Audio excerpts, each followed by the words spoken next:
কাউকে ভীষণ ভালোবেসেছো, তারপরেও সেই মানুষটা থাকতে চাইছে না কেন? কি করবে তখন তুমি? কি করবে তখন? চিকেন রান্নার ভিডিওটা দেখতে দেখতে শুনতে থাকো। তোমরা সবটুকু উজাড় করে দেওয়ার পরও যে মানুষটা ছেড়ে চলে যেতে চায় তাকে ধরে বেঁধে রাখার কোনো মানে নেই।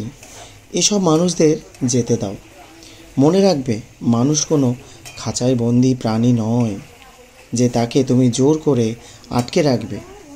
যে মানুষটা তোমার চোখের জলের দাম দিতে পারেনি তাকে চলে যেতে দাও। সময় থাকতে তাকে চলে যেতে দাও। দেখবে এতে তোমারই মঙ্গল।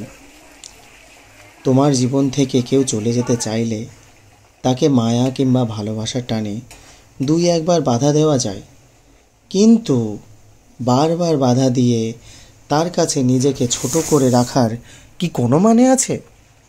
আজ কিংবা কাল সে তো যাবেই। ফাটা বেলুনে যতই ফু দাও না কেন, সে বেলুন কখনো পূর্ণতা পায় না। ঠিক তেমনি কেউ চলে যেতে চাইলে তাকে চলে যেতে দাও। একটা কথা মনে রাখবে, প্রকৃত ভালোবাসার মানুষ কিন্তু কখনো ছেড়ে যায় না। খারাপ সময়, ভালো সময়, সব সময় সে পাশে থাকে। সে সব অবস্থাতেই তোমাকে আগলে রাখবে, তাই না? আর যে ছেড়ে চলে গেল সে কখনো ভালোবাসার মানুষই হয় না। এই সমস্ত মানুষের জন্য কষ্ট পাওয়ার কোনো মানেই হয় না। ভেজা চোখ নিয়ে কান্না করার কোনো যুক্তি থাকে না গো। তারপর দেখো, পেঁয়াজটা রান্না হয়ে গেল। পেঁয়াজটা রান্না করার পরে কাঁচা মাংসটা দিয়ে দেওয়া হলো। তো পাতি যে চিকেন রান্নাটা হয় সেটাই আমি আজকে করছিলাম এবং তোমাদেরকে দেখাচ্ছি। সেই সাথে একটা মোটিভেশনাল স্পিচও দিয়ে দিচ্ছি। তো তারপর তুমি দেখবে তোমার চোখের জল দেখে হয়তো কিছুটা সময় থেকে গেলেও কিন্তু পরে সে পালাতে ব্যস্ত হয়ে পড়বে, কিন্তু সেটা কখনোই চিরস্থায়ী কিন্তু হয় না। তাই তোমার কষ্ট হলেও, হ্যাঁ হ্যাঁ হ্যাঁ তোমার কষ্ট হলে এটা তোমাকে মেনে নিতে হবে যে মানুষটি তোমায় ছেড়ে চলে যেতে চাইছে সে মানুষটি কখনোই তোমার ছিল না। Mind it. এই মানুষটি ছিল বাড়িতে আসা একটি অতিথির মতো, তাই না? তাই এতে দুঃখ বা কষ্ট পাওয়ার কিছুই নেই।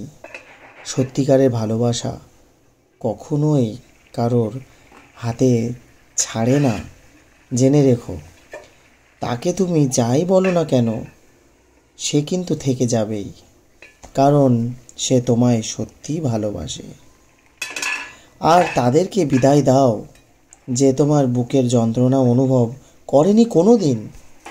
তুমি বুক ফেটে, বুক চৌচির করে কান্না চোখের জলে ভেঙেছ।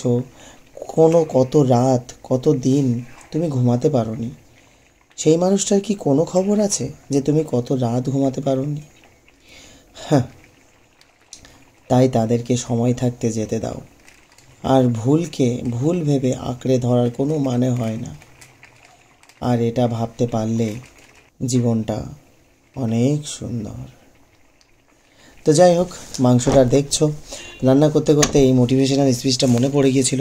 তো পরে ভয়েস ওভার দিয়ে তোমাদেরকে আমি দিচ্ছি এবং সেই সাথে সাথে মাংস রান্নাটাও একটু বলে দিই। প্রথমে পেঁয়াজ কষানো হলো, তারপর টমেটো কষানো হলো, এবার মাংসটা সিদ্ধ হয়ে ব্যাস তাড়াতাড়ি মাংসটা রেডি।